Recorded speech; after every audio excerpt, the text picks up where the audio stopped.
We're sitting here meditating. We're practicing the Dharma,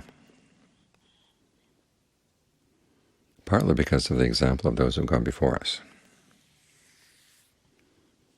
or as the Buddha would say, entirely because of the example of those who have gone before us. There's a famous exchange where Nanda comes and says, this is half of the holy life, is having admirable friends. And the Buddha says, no, it's the entirety.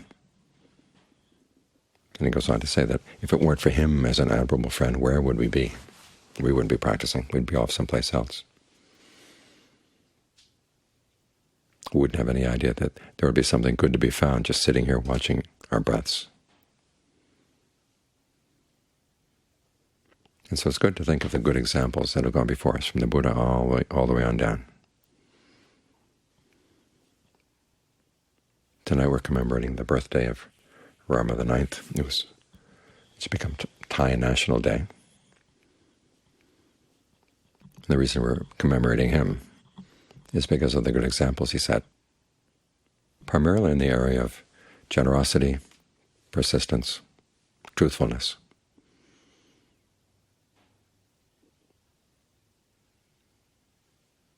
We look back in the history of the world, and there are very few people that really stand out for their goodness. But those who do stand out because of these qualities. They're generous with other human beings.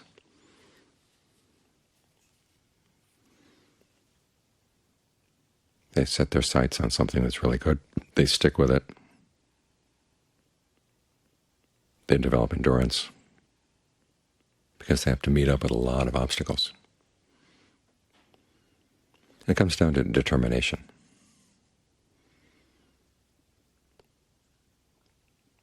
The idea, and this idea is what inspires us because it can apply to us as well. We're not in a position where we can be kings of countries or queens, but we are in a position where we have a human life.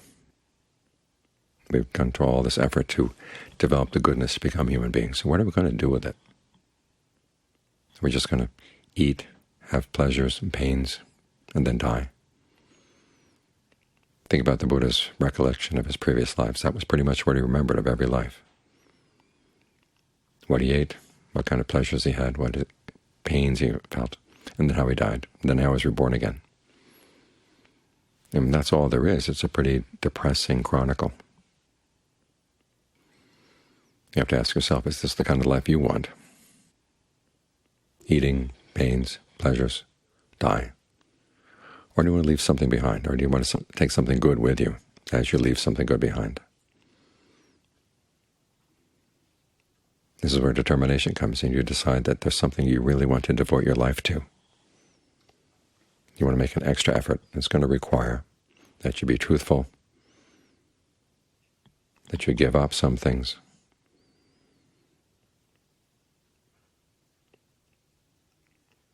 that you be wise in choosing a good goal and wise in trying to follow it. And then keeping your mind calm as you do this.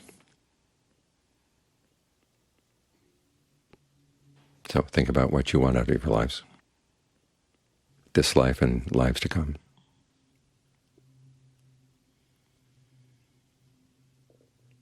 And see if you can follow through.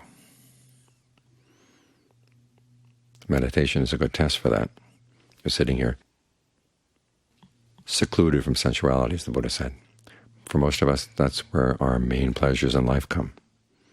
Our fascination with thinking about sensual pleasures, the pleasures we're going to have tomorrow, the kind of food we're going to eat, the places we're going to go, the pleasures we're going to have with other people. We're saying no to that for the time being. We want something higher, we want something better. So we seclude ourselves from that. We seclude ourselves from all unskillful qualities. There's a fair amount of giving up that goes into that. We make up our minds we're going to stay with one thing. We're going to stay with the breath, or stay with Buddho, or the combination of the two. And then we have to be true to that determination, true to that desire. So you stick with it. This requires mindfulness, the ability to remember so you don't forget suddenly. Because there are lots of different voices in the mind, lots of different attitudes in the mind would be all too happy to have you forget because they have other agendas. So you're going to stay right here.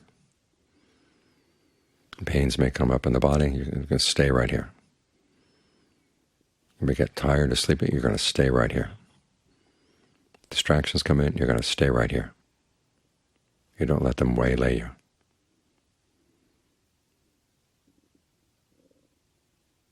This is how you develop something good in the mind. And it's a mind like this, a mind that's been trained, that can do something good out in society. As we all know, the good that's done in the society may last, it may not last. Because again, just like there are many voices in your mind, there are many forces out in society that will be all too happy to erase whatever good you do. This is where it's important to realize that at the very least you're developing good qualities in mind. And you can take those with you. As for whether you will be remembered for the good you've done by lots of people or only a few people, you all know that you've done good, and that's what counts.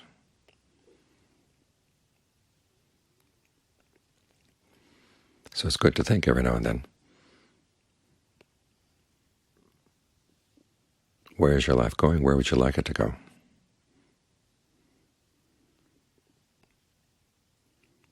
There's a tradition in Thailand that there are two kinds of merit-making ceremonies. There are the ones that are auspicious and the ones that are not auspicious.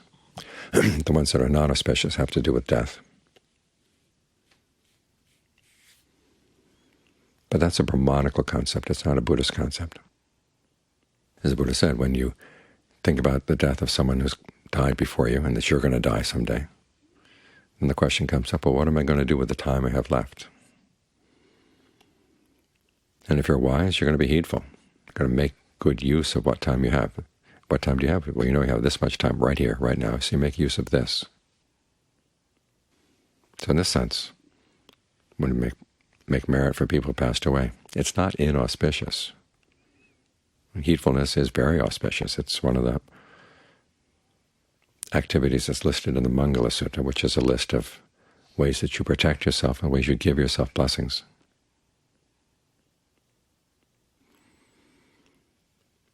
The Buddha himself, when he talks about being in the present moment, it's not because it's a nice place to be, but it's because it's the place where you can do your work. And there's a lot of work to be done in the mind. He says, you look into your mind, you see anything that's going to be troublesome if you had to die tonight, do your best to get rid of it right now.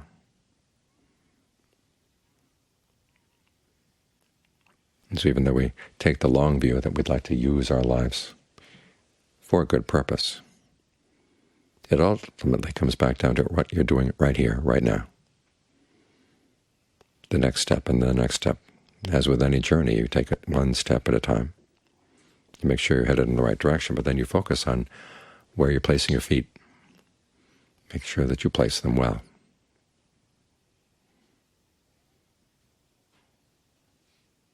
And keep heading in the right direction. That's the important thing. Even if death happens to come before you've reached the goal, at least you're heading in the right direction. That'll give you a good chance the next time around. Yes, or whatever obstacles may come up, and in the meantime, learn to deal with them skillfully.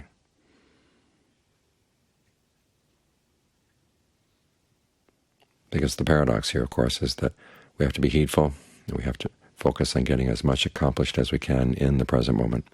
But we also have to be patient. If you try to push things too fast, you can ruin them. The image they give in the canon is of a couple. There's an old Brahmin who has a young wife, and she gets pregnant, and he decides he's going to get a monkey for the baby. But before they get the monkey, they say, well, let's dye the monkey. Blue if it's a boy, pink if it's a girl. Even back in those days, blue was for boys, pink was for girls. The question is, what's the gender of the child?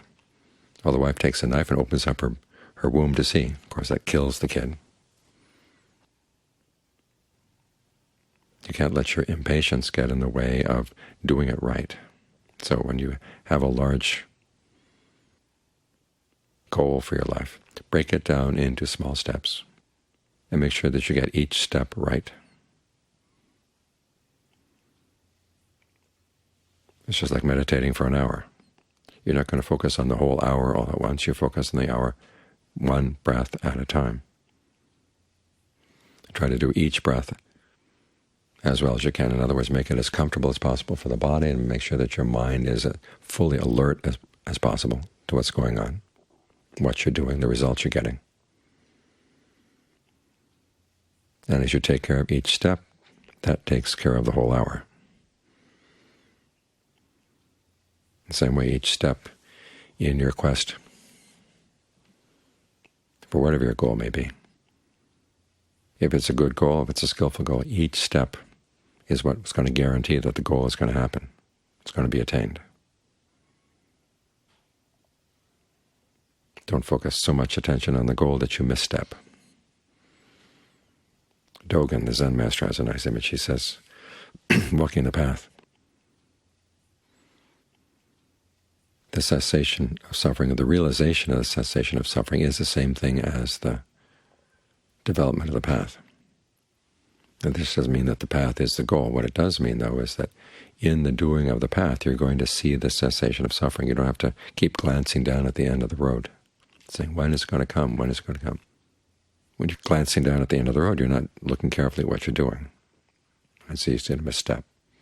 You look carefully at what you're doing, that's where you're going to see what you want to find.